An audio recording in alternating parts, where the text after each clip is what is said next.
जय हिंद प्यारे साथियों, एवरग्रीन क्लासेस में आपका स्वागत है। आज आप लोगों के सामने जो है डिस्काउंट का क्वेश्चंस दिखेगा और डिस्काउंट के क्वेश्चंस को आसानी से कैसे बनाया जा सके इस पे डिस्कस किया जाएगा। देखिए, डिस्कस करने से पहले ये क्वेश्चन को देखिए कि, और दूसरी बात है कि इसमें एक पार्ट डाला हुआ है परसेंटेज का, जो परसेंटेज को फ्रैक्शन में कैसे डाला जाए उसका वो पार्ट को थोड़ा सा ध्यान से देख लीजिएगा, उसके बाद ये वीडियो देखिएगा तो फायदा करेगा। जैसे क्वेश्चन है आपके पास कि एक दुकानदार किसी वस्तु के अंकित मूल्य पर 20% की छूट देकर 96 रुपया में बेचता है। कितना है छूट? 20% का। तो अंकित मूल्य ज्ञात करना है। अंकित मूल्य एक्चुअली क्या होता है कि जैसे मान के चलिए कि आप जा रहे हैं बुक खरीदने के लिए और बुक पे ऐसा मान लीजिए यहाँ पे प्रिंट है, यहाँ 100 रुपये, तो ये ही इसका जो होता है एमपी होता है, मार्क्स प्राइस, और उस पर दुकानदार जैसे छूट देता है उस हिसाब से इस क्वेश्चन को डील करते हुए चले जाएंगे। तो देखिए इसमें क्या हुआ है कि 20% की छूट दिया हुआ है, तो आपके पास में इसका सॉल्यूशन जब करने बैठेंगे तो 20% मतलब क्या होता है? 1/5। परसेंटेज का एक बार देख लीजिएगा कि परसेंटेज का मैं बना दिया हूँ कि 20%, 30%, 22%। नीचे एक वीडियो है, उसको थोड़ा सा एक बार विजुलाइज कर लीजिएगा कि क्या लिखा हुआ है। तो ये हो गया आपके पास कि 20% मतलब 1/5, और क्या है? छूट दिया हुआ है। तो छूट मतलब ये तो टोटल आपके पास में जो है कि इसको टोटल हम क्या मानेंगे? ये एमपी अगर 5 रुपया है तो डिस्काउंट कितना? 1 रुपया। दैट मीन्स कितना हो जाएगा? 4 रुपया।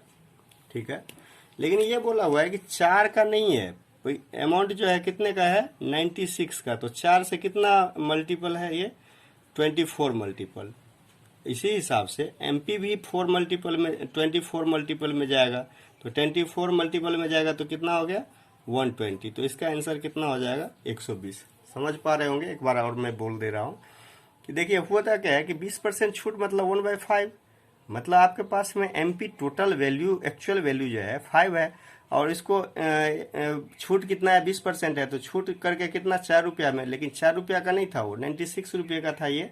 तो इसलिए इसको 96 अगर 24 मल्टीपल में है तो एमपी भी 24 मल्टीपल में। दैट मीन्स कितना हो जाएगा इसका? 120 रुपया एमपी छपा होगा यहाँ पर, और दुकानदार आपको छूट देगा कितना? 96 में। अब क्या है कि अब इसका दूसरा क्वेश्चन देखिए।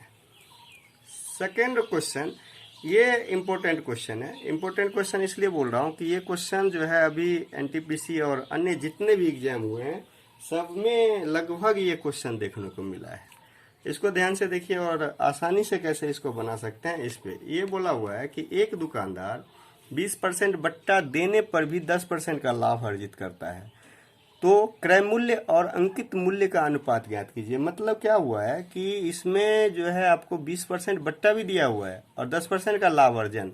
देखिएगा हमेशा कि छूट देने के बाद भी लाभ हो, इसका डायरेक्ट आप लोग फॉर्मूला लगाएंगे कि सीपी और रेशियो अगर एमपी करना होता है, अगर सीपी और एमपी का रेशियो अगर ज्ञात करना होता है तो इसमें से क्या करिए, इस सूत्र एक लगाइए कि 100 माइनस डी, 100 माइनस डिस्काउंट, और रेशियो जो हो जाता है वो 100 प्लस पी के, पी मतलब हो गया आपके पास प्रॉफिट और डी मतलब डिस्काउंट। तो आप ये देखिए कि 100 माइनस अगर डी करना चाहते हैं तो कितना परसेंट का छूट है? बट्टा कितना है? 20% का। इसको यहाँ से देखिए, 100 में से अगर 20 को लेस करेंगे तो कितना हो गया? 80। और रेशियो, अब देखिए दूसरा अनुपात कितना है आपके पास? 10%। तो 100 plus P, that means ratio में 120। समझ पा रहे होंगे अच्छे से। ये 10%, सॉरी 120 नहीं, 110, 110। ठीक है, तो ये 10% था, 20% लिख दिए। 80 और 110 हो गया। अब रेशियो को काट लीजिए, ये कट गया, तो इसका आंसर कितना हो गया आपके पास? 8 और रेशियो में 11।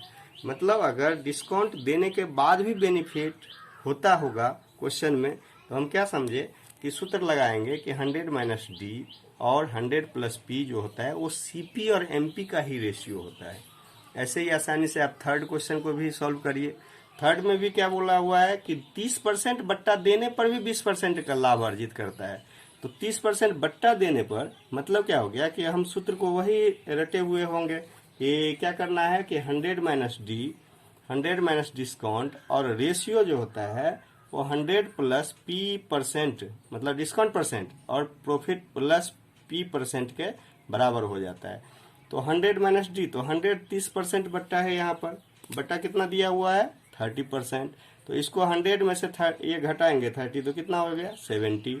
और रेशियो कितना करना है, दूसरा क्या है 20% का लाभ हुआ है। तो 100 प्लस ये 20 मतलब 20% तो 120 ये गया, तो ये आ गया आपके पास 7:12। ऐसा क्वेश्चन।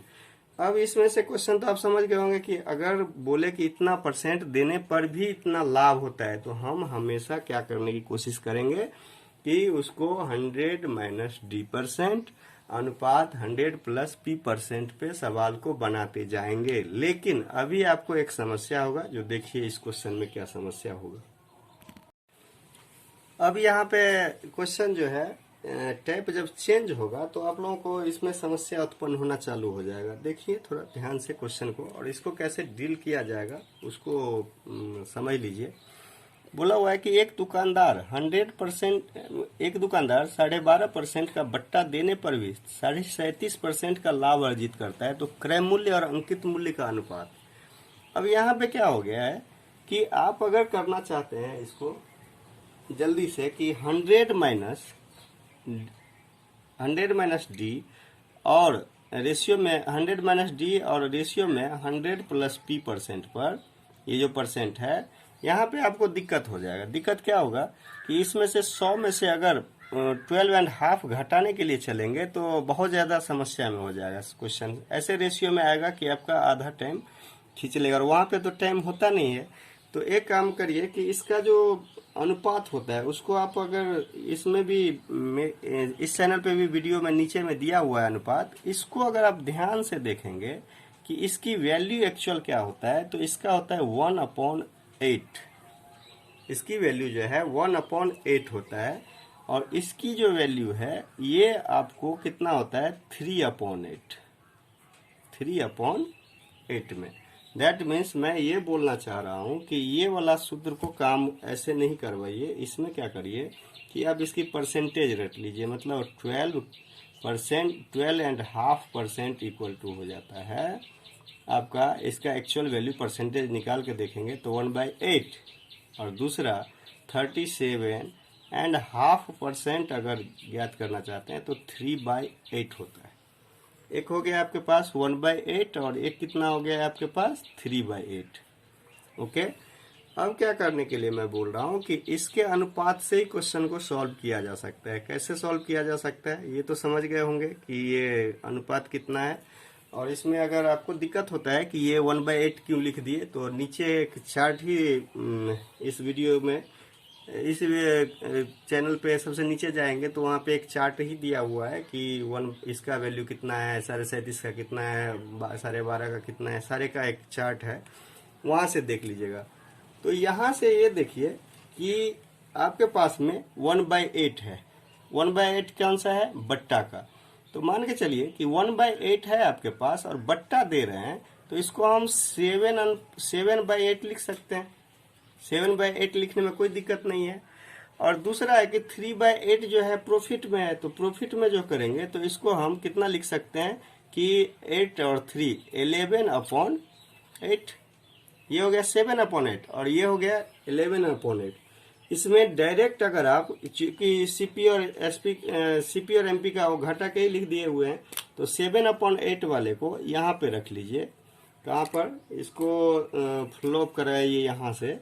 इस 7/8 जो है पहले डिस्काउंट वाले का जो डेटा है वो है आपके पास, और रेशियो कर दीजिए 11/8 का। तो ये दोनों कट गए, तो कितना बचा आपके पास 7/11। तो ऐसे वाले क्वेश्चन के लिए आप उसको डिस्काउंट में से 100 वाले में से घटाते जाएंगे तो बहुत सारे टाइम कंज्यूम हो जाएगा, और शायद उतना टाइम में करने में बहुत ज़्यादा समस्या हो जाएगी।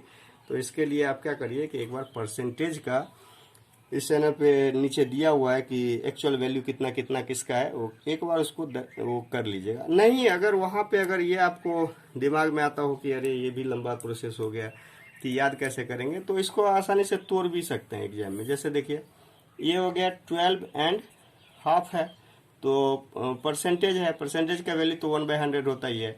12 दूना 24 है, 25 बट्टा का 2 इंटू 1/100, तो 25 चौका 100, ये हो गया आपके पास 1/8। तो या तो ऐसे कर लीजिए, या चार्ट को एक बार देख के ध्यान से उसको रट भी लेंगे अगर, तो ये क्वेश्चन का डीलिंग हो जाएगा। तो इस हिसाब से डिस्काउंट का जो है सेकंड पार्ट कल लेके आऊँगा और इसको प्रैक्टिस कर लीजिएगा। अगर वीडियो पसंद आए तो चैनल को सब्सक्राइब कीजिए, शेयर कीजिए और लाइक कीजिए। थैंक्स।